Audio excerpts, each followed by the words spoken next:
ইন্নাহু ইয়ারাকুম হুয়া ওয়া কাবিলুহু মিন হাইসু লা তারাউনাহুম। আল আয়াহ, আল্লাহ এই আয়াতে বলেন ইন্নাহু ইয়ারাকুম হুয়া ওয়া কাবিলুহু, এই মানুষ নিশ্চয়ই শয়তান এবং তার সাঙ্গপাঙ্গরা তোমাদেরকে এমন ভাবে দেখে মিন হাইসু লা তারাউনাহুম, তোমরা কিন্তু শয়তানকে দেখো না। কাজী শয়তান দেখা যায় না কথা কার? মুফাসসিরিন কেরাম বলেন এই কথাটার দুইটা অর্থ। কয় অর্থ?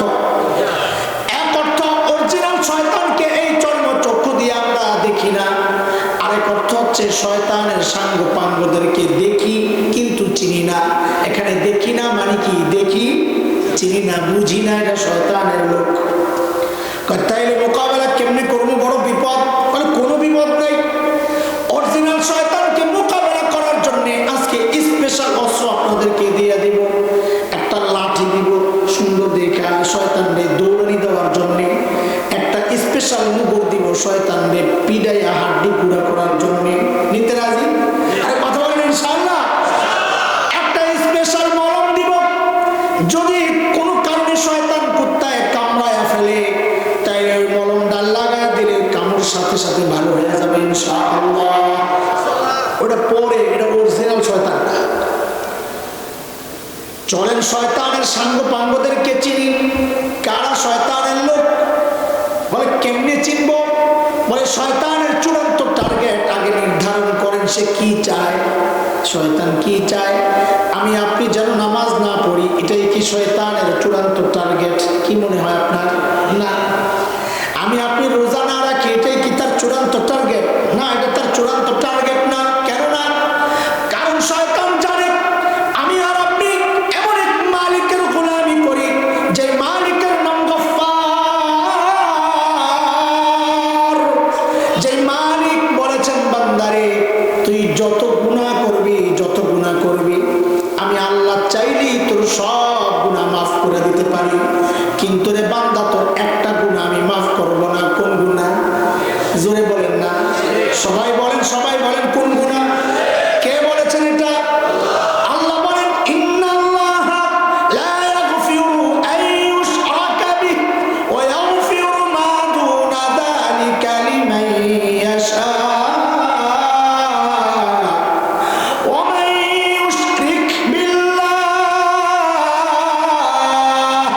ফাকাদ দাল্লা দালালান বাঈদা। রব্বে কারীম বলেন বান্দারে যত গুনাহ করবা, যত গুনাহ করবা আমি আল্লাহ চাইলেই সব গুনাহ মাফ করে দিতে পারি রে বান্দা, কিন্তু আমি শিরক করলে তোমাকে ছাড়বো না। এর বন্ধুরা বলেন এই খবর শয়তানের আছে কি নাই?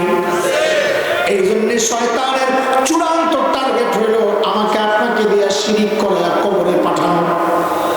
কথা বুঝে আসছে? কিন্তু শয়তান বড় বাটপার। বাটপার কোনোদিন মানুষকে এক পদ্ধতিতে ধোঁকা দেয় না। শয়তান হিন্দুদেরকে শিরক করা এক পদ্ধতিতে, আমাকে আপনাকে যদি ওই হিন্দুদের মতো শিরক করাইতে চায় আমরা তো মানব না। যদি কয় মূর্তির পূজা করবেন না আপনারা। শয়তান খ্রিস্টানদেরকে শিরক করা এক পদ্ধতিতে, হযরত ঈসা আলাইহিস সালামকে বানাইছে আল্লাহর ছেলে।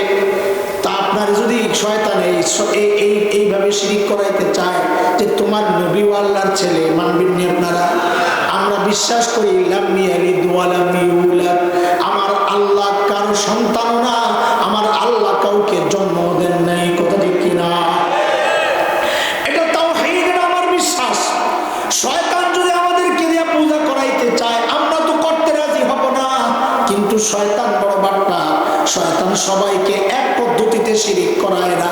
শয়তান হিন্দুকে শিরক করায় এক পদ্ধতিতে, খ্রিস্টানকে শিরক করায় আরেক পদ্ধতিতে, ইহুদিকে শিরক করায় আরেক পদ্ধতিতে, মুসলমান যুবকদেরকে শিরক করায় এক পদ্ধতিতে, বুড়াদেরকে শিরক করায় আরেক পদ্ধতিতে।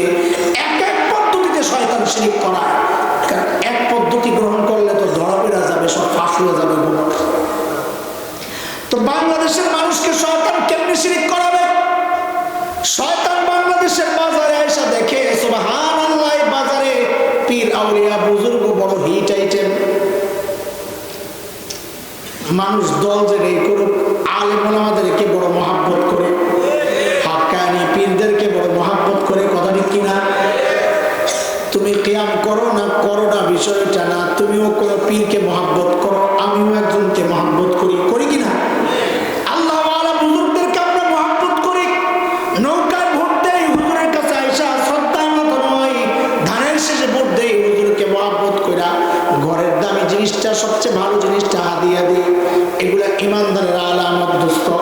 শয়তান টের পাইছে।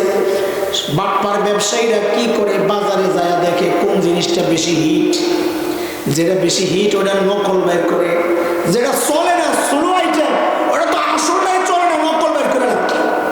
কথা বুঝে আসছে? শয়তান দেখছে বাংলাদেশের বাজারে পীর আউলিয়া বড় হিট আইটেম। শয়তান কয় রাস্তা পাইছি, আমিও বাজারে নকল পিসাব ছেড়ে দিব, যারা আমার মিশন বাস্তবায়ন করে করে মানুষগুলাকে শিরক করাবে। শয়তান খুঁজে খুঁজে মোড়া মোড়া পেট পড়া কতগুলো বাইর করছে, এ বড় পেট দেখছেন নি? আল্লাহর পেট না মদিনা পানির ট্যাঙ্কি, আল্লাহ জানে। সুবহানাল্লাহ। আমার এক দোস্ত বলে এর বিরুদ্ধে বইলা তোর কি করবি, এত এক বিপদ থেকে বড় বাঁচা বাইচা গেছে। আমি কোন বিপদ রে? বলে এখনকার সমাজে হাত বান্ধা লইয়া কত গেঞ্জা। আমাদের হানাফিরা বলে নাভি বরাবর নিচে, আর লামাযহাবী ভাইরা বলেন বুকের উপর বান্ধা লাগবে। বলে ওই পিসাবের এই গন্ডগোলে সে নাই কেন? হ্যাঁ তো হাতিয়া বুকে বাঁধবো না নাভির নিচে, হাত এই পর্যন্ত যায়, তো নিচেও নামে না উপরে ওঠে না। আরে কথা ঠিক কিনা কথা বল? এত বিশাল শয়তান বুঝতে শুনেই বাছাই করছে।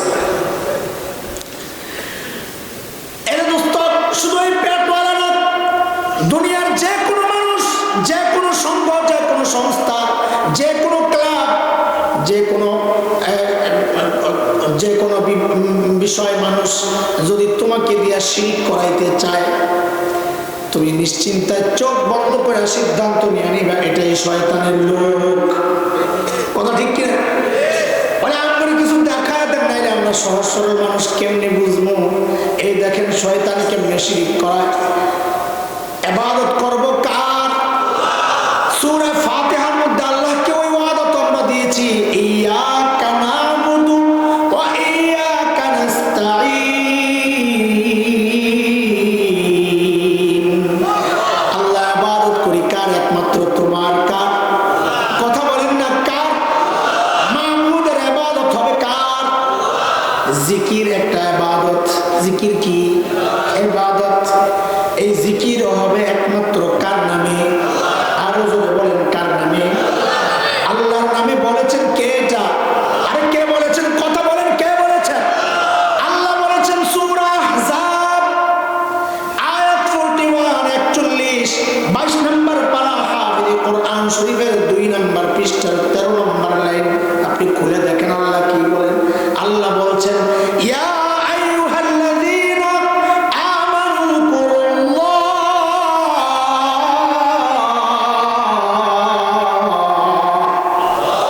ওরে ঈমানদার জিকির করো কার নামে? কার নামে জিকির? আরো জোরে বলেন জিকির কার নামে? কে বলেছেন? কে বলেছেন? শয়তান কত বাটপার। শয়তান যদি ডাইরেক্ট আপনারে বলে না তুই আমার নামে জিকির কর, আপনি তো করবেন না। শয়তান যদি বলে তুই পীরের নামে জিকির কর, তুই পীরের সেজদা কর, নামাজ পড়, পীরের জন্য নামাজ পড়, আপনি তো করবেন না। শয়তান কয় রাখ তোরে দিয়ে আমি শিরিক করাবো, তুই করবি কিন্তু টের পাবি না। বলে যা বাবার দরবারে যা, গান গাইতে গাইতে যা। কিন্তু এমন এক গান লাগাইয়া দিছে যে গানটারে বহু মানুষ জিকির হিসাবে নিয়ে আনিছে। কি গান? কি গান? ওই যে গান গায় আল্লাহর ওলি খাজা বাবা। কথা ঠিক? খাজার নামে জিকির করলে ঈমান থাকবে না। কথা কার? এত আস্তে কেন? সন্দেহ সন্দেহ। খাজার নামে জিকির চলবে না, জিকির চলবে কার নামে? আল্লাহ আল্লাহ আল্লাহ আল্লাহ। কি সুন্দর, কি সুন্দর। আল্লাহু আকবার। দিল ঠান্ডা হয়ে যায়। আর কি সব আজগুবি কথাবার্তা বইলা বইলা খাজার নামে জিকির চলতেছে। নাউযুবিল্লাহ।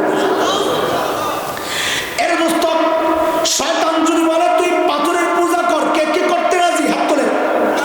একজন না। নাউযুবিল্লাহ। শয়তান কয় তোরে দিয়ে আমি পাথরের পূজা করাবো, তুই করবি কিন্তু টের পাবি না। বলে কেমনে করলাম? কয় দেখ দেখ ওই যে এক বড় পিসাব হুজুর সায়েদাবাদী পত্রিকায় বিজ্ঞাপন লাগায় দিছে, নিঃসন্তান দম্পতি হুজুর সায়েদাবাদীর সাথে সাক্ষাৎ করে। এক যুবক 5 বছর হয়েছে বিয়ে করছে, বাচ্চা হয় না। হুজুরের কাছে যায় বলে হুজুর 5 বছর ধরে বাচ্চা হয় না। হুজুর মনে মনে বলে, তোর মতন বড়দের জন্যই তো এই দোকানটা খুলছি। এখন কি করা লাগবে হুজুর বলেন? বলে সিম্পল জিনিস, একটু হেল্প লাগবে। হেল্প?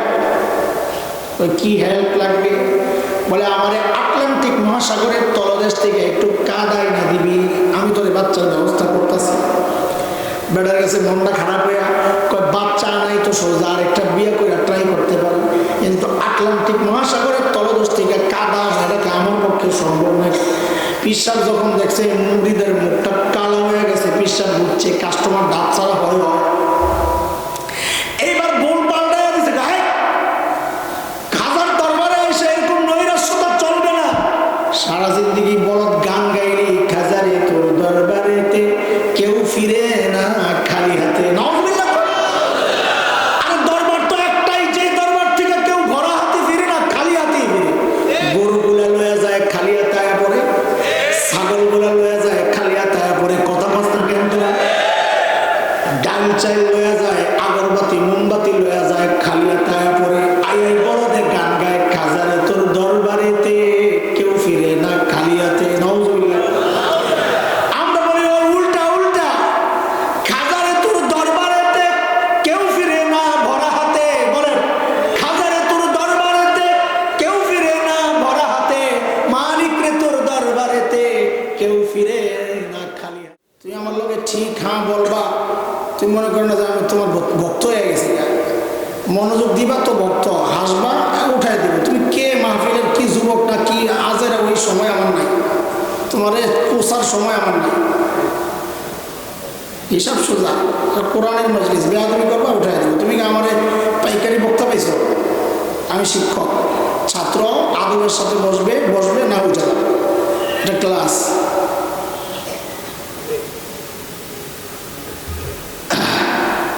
তোমরা মনে করছো তোমরা খুব কাম কাম করতেছো, আমি ছাড় দিব না। স্লোগান দিয়েছে, আমি ভুলে গেছি। আর সে বড় স্লোগান প্রত্যেকদিন খাইতে হয়, এগুলো এখন প্লাস্টিক হয়ে গেছে।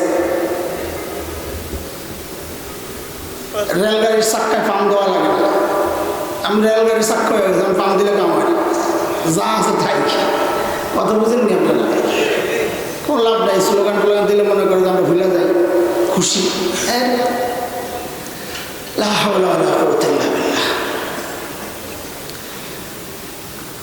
কুরআন আল কারীমের সূরা আল কাহফ আয়াত নাম্বার 45, 15 নম্বর পারা, হাফিজি কুরআন শরীফের 17 নম্বর পৃষ্ঠা।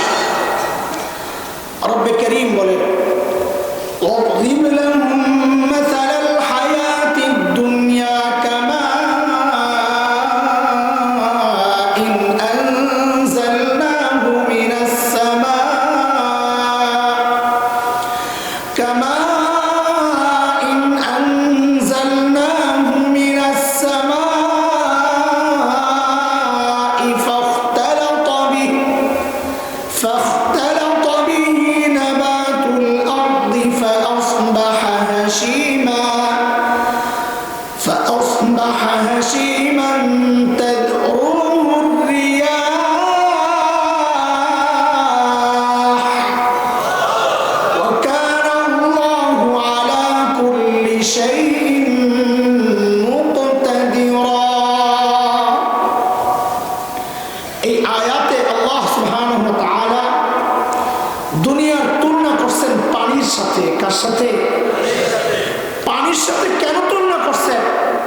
মুফাসসিররা অনেক ব্যাখ্যা দিয়েছেন। আমি সিম্পল একটা কথা বলি, কথা অনেক লম্বা, আগাইতে হবে সামনে।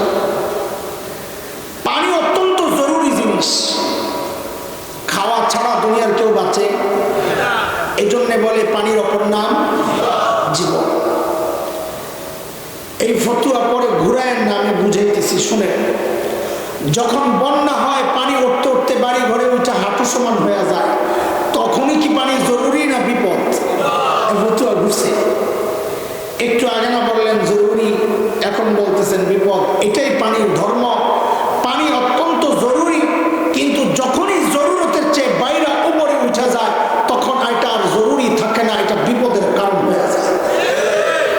বলে কত বিপদ? বলে যত বাড়ে তত বিপদ। হাঁটু থেকে কোমর সমান আসছে, বিপদ বাড়ছে না কমছে? গলা সমান বিপদ বাড়ছে না কমছে? মাথার উপরে গেলে বিপদ বাড়ে না কমে? আল্লাহ বলেন এটাই পানির ধর্ম। ঠিক তোমার মাল সম্পদ, টাকা পয়সা, জায়গা জমিন, ব্যাংক ব্যালেন্স, এই সম্পদ দুনিয়া, এইটাও একই চরিত্র। এটাও অত্যন্ত জরুরি। টাকা না হলে খাবেন কি, জামা বানাবেন কি দিয়া, বাড়ি বানাবেন কি দিয়া? কিন্তু যখনই জরুরতের চেয়ে বাইরে যাবে তখন বিপদের কারণ হয়ে যাবে। কত বিপদ! বলে পানি যত বাড়ে তত বিপদ। ঠিক মাল দুনিয়া জরুরতের চেয়ে যত বাড়বে তত বিপদ, যত বাড়বে তত বিপদ। বুঝে আসছে উদাহরণ? চলেন আমাদের বড়দের একটা উদাহরণ দিই, ওইটা আরো সহজ হবে আপনাদের বুঝা। এই উদাহরণ থেকে কি বুঝলাম? জরুরতের চেয়ে বেশি দুনিয়ার পেছনে ঘুরলে ওই দুনিয়া আমার শত্রু। বুঝে আসছে কথা? বড়রা বললেন দুনিয়া জিফা তালিবুহা কিলাব।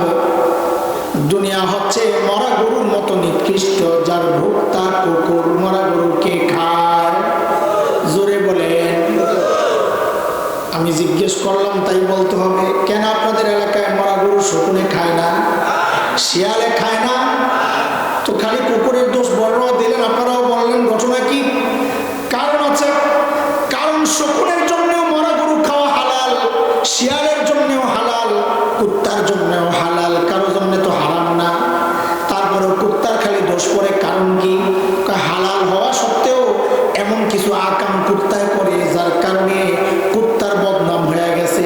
বড় বড়ের মানুষ, তোমার মধ্যে যদি ওই গুণ চলে আসে, কুত্তার গুণ যদি চলে আসে, তখন বোঝা যাবে তোমার মধ্যে আর কুত্তার মধ্যে কোনো পার্থক্য নাই।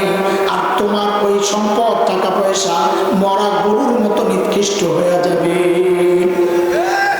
বলে কুত্তার কি গুণ বলে খেয়াল করে? শকুন মরা গরু কখন খায়, রাতে না দিনে? বোঝা গেল শকুনের মরা গরু খাওয়ার একটা টাইম টেবিল আছে। শিয়াল মরা গরু কখন খায়, রাতে না দিনে? বোঝা গেল শিয়ালের মরা গরু খাওয়ার একটা টাইম টেবিল আছে। কুত্তায় মরা গরু কখন খায়?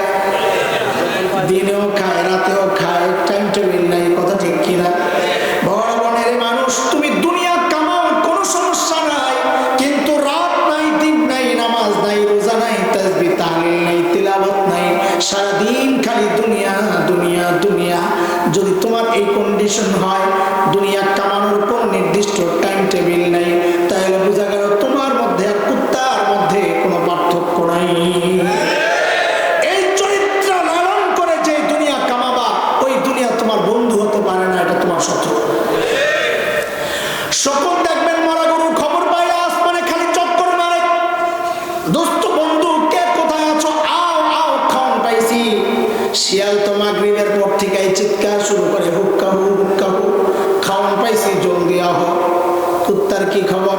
কুত্তার চেয়ে 20 গুণ বড় মরা গরু। কুত্তায় জানে লেজটা খাইলো তার পেট ভরা যাবে, কিন্তু কুত্তার স্বভাব হইল খাবে খাবে আর ডাইনে বামে তাকাবে। যেই না দেখবে আরেকটা কুকুর আসছে, খাওয়ার রাইখা আগে ওটারে দেয় দৌড়ানি। কথা ঠিক কিনা? অথচ নিজে কিন্তু সবটা শেষ করতে পারবে না, কিন্তু কাউরে ভাগ দিবে না। এটা কুত্তার স্বভাব। বড় বনের মানুষ, বাবা ইন্তেকাল করেছে, তুমি বড় ভাই, বাবার সব সম্পদ তোমার দখলে। বোন আসছে, ভাইরে বাবার অংশ আমারটা আমারে বুঝাইয়া দাও। এই সমাজে এরকম জালেম বড় ভাই আছে, বোন রে তার অংশ দিতে চায় না, দেয় দৌড়ানি। আছে? ছোট ভাই আসে, ভাই আমার অংশ আমারে বুঝাইয়া দাও, ছোট ভাইরে দেয় দৌড়ানি। আছে কি নেই? একা একা সব খেতে চায়, কাউকে দিতে চায় না। বড় বনের মানুষ, যদি এই চরিত্র তোমার মধ্যে চলে আসে, একা একা খেতে চাও, কাউকে দিতে চাও না, তাহলে বোঝা গেল তোমার মধ্যে আর কুত্তার মধ্যে কোনো পার্থক্য নাই। শকুন মরা গরুর হাড্ডি খায় না, গোশত খায়। গোশত খাওয়ার জিনিস, গোশতই তো খাবে। শিয়াল কি খায়? গোশত খায়, হাড্ডি খায়, খায়। কুত্তায় কি খায়? দুটোটা খায়। যেটা খাওয়ার জিনিস গোশত ওইটাও খায়, যেটা খাওয়ার জিনিস না হাড্ডি ওইটাও খায়। কথা ঠিক কিনা? বড় বনের মানুষ, আল্লাহ তোমার মাল 2 রকম বানাইছেন, একটা হালাল আর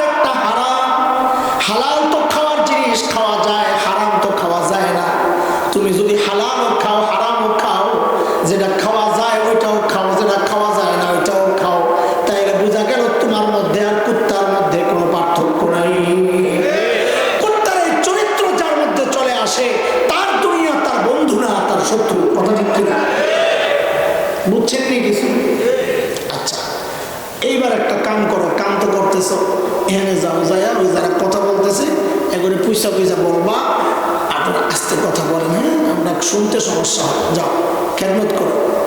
মনটা খারাপ হয়ে গেছে, ধমক খাইছে, তো আশা আজকাল কয়দিন ধরে কত মেহনত, এর মধ্যে খাইলে উল্টা ধমক। এটা হলো চিকিৎসা। এটা কি?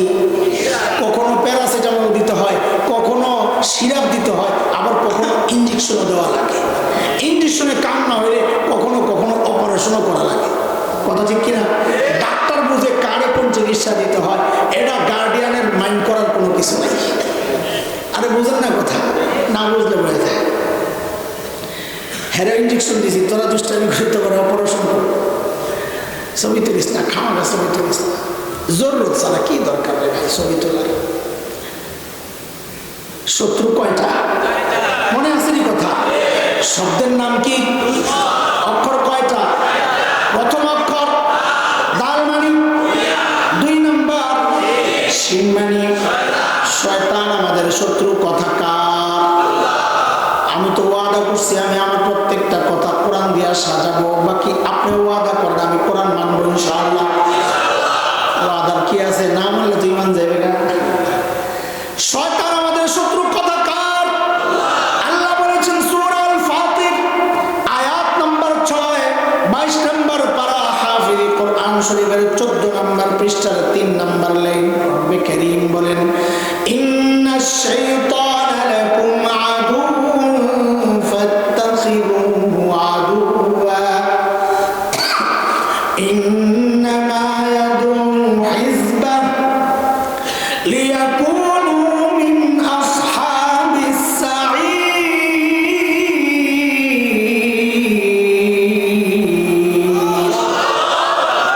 আল্লাহ বলেন, মানুষ নিশ্চয়ই নিশ্চয়ই শয়তান তোমাদের শত্রু। আমি আল্লাহ শত্রু বানায়া দিলাম, খবরদার তোমরা কিন্তু বন্ধু বানায় না, তাই বড় বিপদে পড়ে যাবা। ফাত্তাখিযুহু আদুওয়া, তোমরাও শত্রু বানায়া রাখো, নাইলে সে তোমাদেরকে দাওয়াত দিয়া দিয়া জাহান্নামে নিয়ে যাবে। এর দোস্ত শয়তান মোকাবেলা করতে রাজি আছি তো ইনশাআল্লাহ? রাজি আছি ইনশাআল্লাহ? শয়তান যে মোকাবেলা করবেন, শয়তান দেখছেন নি আপনারা? না দেখা কেমনে মোকাবেলা করবেন? শয়তান দেখা যায় না। শয়তান কি? শয়তান কার কথা? আরো জোরে বলেন না, কার কথা? রব্বে কারীম বলেছেন সূরা আরাফ আয়াত 27, 8 নম্বর পারা, হাফিজ কোরআন শরীফের 12 নম্বর পৃষ্ঠার 6 নম্বর